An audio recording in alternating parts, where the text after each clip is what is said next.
kainday! For today's mini vlog, samahan niyo ako sa aking paggala for today. Kasi nga magde-day off ako or maglalakotsa na naman ang kadama for today guys. At today ay January 1 at unang gala ako ito sa taong 2025. At habang ako ay naglalakad, napukaw ang aking atensyon itong sunflower guys kasi ang ganda, nakatanim lang siya sa gilid ng kalsada. Syempre nilapitan ko na din siya para mag-hi, charing. Hindi, nilapitan ko siya para mag-video at picturean kasi nga maganda siya guys. Ang taba-taba niya guys at hindi pa sila lahat namumulaklak. Iilan pa lang yung may bulaklak. At syempre, kapag tayo ay lumabas, dapat i-treat din natin yung sarili natin kasi 'di ba, buong buwan tayong nagpagod at nagtiyaga sa pagtatrabaho. Kaya ako dito dinala ng aking paa sa Chowking kasi nagsasawa na ako guys sa Jollibee. Kaya tara, dito na guys, ito ang aking in-order, chow pan with chumay. Kasi gustong-gusto kong kumain ng kanin for today kasi nga gutom ako, hindi ako nag-almusal pag alis ko sa bahay ni amo. Kaya ito na nga, todo kain na ang first son. Akala mo naman isang buwan hindi kumain, charot. Ang sarap-sarap niya guys at alam nyo guys, bihira lang talaga ako makakain ng mga ganito. Kasi nga isang buwan lang tayo lumalabas, isang buwan lang yung day off natin.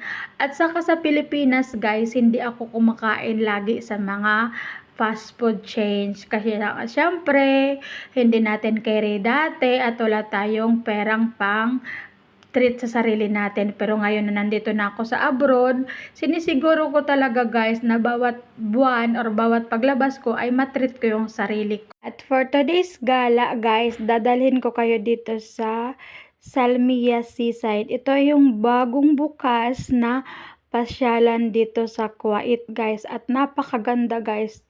Madaming tao na nandito ngayon kasi nga ang sarap maglakad-lakad kasi malamig yung panahon kasi nga cooling season dito sa Kuwait.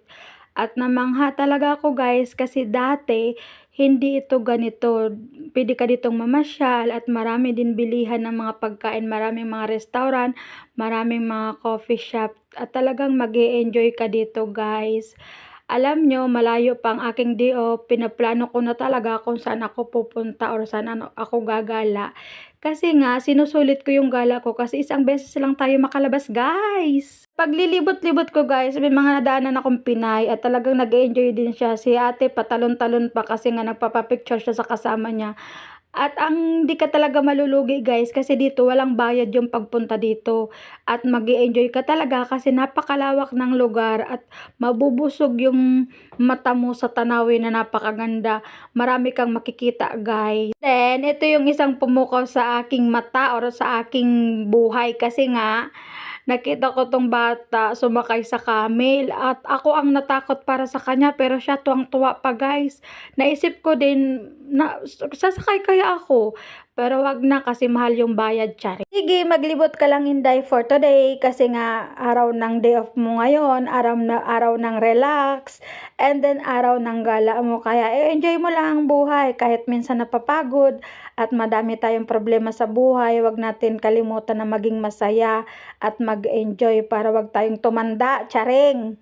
Siyempre, kapag ako'y lumalabas guys, hindi nawawala yung pagbumodel. Kala mong ang ganda-ganda, yung feeling mo ikaw yung pinakamaganda sa lahat, charot.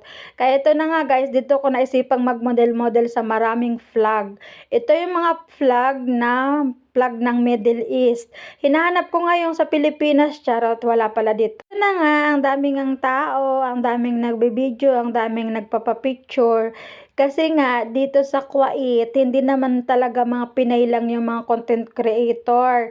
Pati mga Kuwaiti guys, nagka-content creator na din. Kala mo kami lang, charing. Mga Kuwaiti na din, mga content creator na din sila. Kahit saan ka pumunta, ang mga Kuwaiti talaga nagbibideo, nagpipicture na din. No? To sama-sama, lawak-lawak talaga ng lugar na to guys. At talagang napakaganda ng pagkakaisip na gawing itong ganitong pasyalan. Ang yung kaibigan ko nagsabi sa akin na binago daw to o pinaganda kasi dito daw sa Kuwait may batas daw na kapag may lupa ka daw na nakatiwangwang, ito daw ay babawiin ng gobyerno.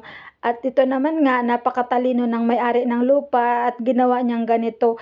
Pero guys, wala siyang bayad. Paano kaya, no? Siguro yung mga nag-invest na lang din, yung mga food court na lang siguro, doon na lang siya siguro bumawi. At namangha ako guys kasi last 2020 pumunta ako dito, hindi ito ganito, seaside talaga to ganyan. Kaya nagtataka talaga ako at talagang na-amaze ako kasi sobrang ganda na